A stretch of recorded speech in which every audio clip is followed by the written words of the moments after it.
आकाशवाणी भोपाल से प्रस्तुत हैं प्रादेशिक समाचार।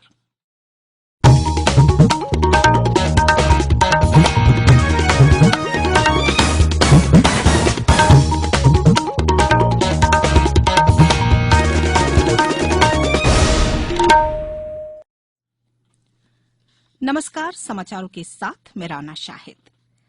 सरकार ने फिर कहा है कि भारतीय रेलवे के निजीकरण की कोई योजना नहीं है। आकाशवाणी के साथ विशेष साक्षात्कार में रेल मंत्री अश्विनी वैष्णव ने कहा कि रेलों के परिचालन का प्रबंधन निजी हाथों में नहीं दिया जाएगा। उन्होंने कहा कि ऐसा किया जाना संभव नहीं है क्योंकि सरकार यात्रियों को लगभग 55% की रियायत देती है, जो निजी कंपनियों के लिए संभव नहीं होगा। रेलवे स्टेशनों को और बेहतर बनाने की योजना के बारे में श्री वैष्णव ने कहा कि प्रधानमंत्री स्टेशनों को सिटी सेंटर के तौर पर देखने के इच्छुक हैं, जहां स्थानीय उत्पाद उपलब्ध हो सकें।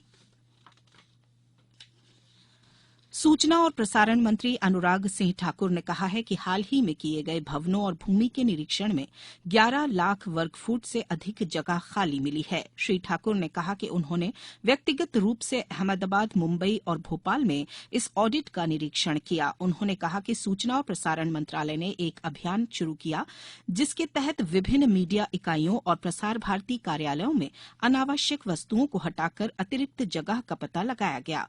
उन्होंने यह भी बताया कि इस अभियान के तहत निपटान किए गए कबाड़ से लगभग 22 करोड़ रुपए प्राप्त किए जा सकते हैं।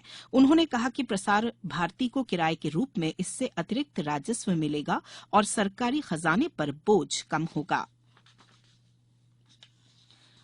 देश में पिछले 24 घंटों के दौरान कोविड के 188 नए मामलों की पुष्टि हुई है और 141 लोग स्वस्थ हुए हैं। स्वस्थ होने की दर 98.8% है। वर्तमान में 3,468 लोग कोरोना से संक्रमित हैं। देश में अब तक 220 करोड़ से अधिक टीके लगाए जा चुके हैं। केंद्रीय माध्यमिक शिक्षा बोर्ड सीबीएसई ने 10वीं और 12वीं कक्षा की प्रायोगिक परीक्षाओं के कार्यक्रम की घोषणा कर दी है। प्रायोगिक परीक्षाएं 2 जनवरी से 14 फरवरी के बीच होंगी। सीबीएसई के अनुसार 10वीं और 12वीं कक्षा के विद्यार्थियों की प्रायोगिक परीक्षाएं संपन्न कराने के लिए स्कूलों को अगले साल 14 फरवरी तक का समय दिया गया है। देश भर से चयनित चुनिंदा अग्निवीरों का प्रशिक्षण 1 जनवरी से जबलपुर में शुरू होगा। शहर के 3 केंद्रों में अग्निवीरों को प्रशिक्षित किया जाएगा। अग्निवीर जबलपुर में Jammu and Kashmir rifles grenadiers regimental प्रशिक्षण केंद्र और सिग्नल प्रशिक्षण केंद्र 1 एसटीसी में प्रशिक्षण लेंगे।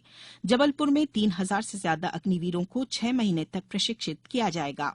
इन केंद्रों पर अग्निवीरों का पहुंचना भी प्रारंभ हो गया है।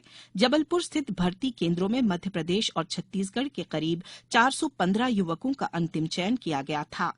इन सभी युवकों को प्रशिक्षण के लिए देश के दूसरे रेजिमेंटल केंद्रों के लिए रवाना किया जा चुका है। नए साल के आगमन को लेकर नर्मदापुरम जिले के हिल स्टेशन पचमढ़ी में काफी संख्या में पर्यटकों का आगमन हो रहा है। विदेशों में कोविड की दस्तक तेज होने के कारण स्टेशनों पर कोविड गाइडलाइन के तहत सतर्कता शुरू हो गई है।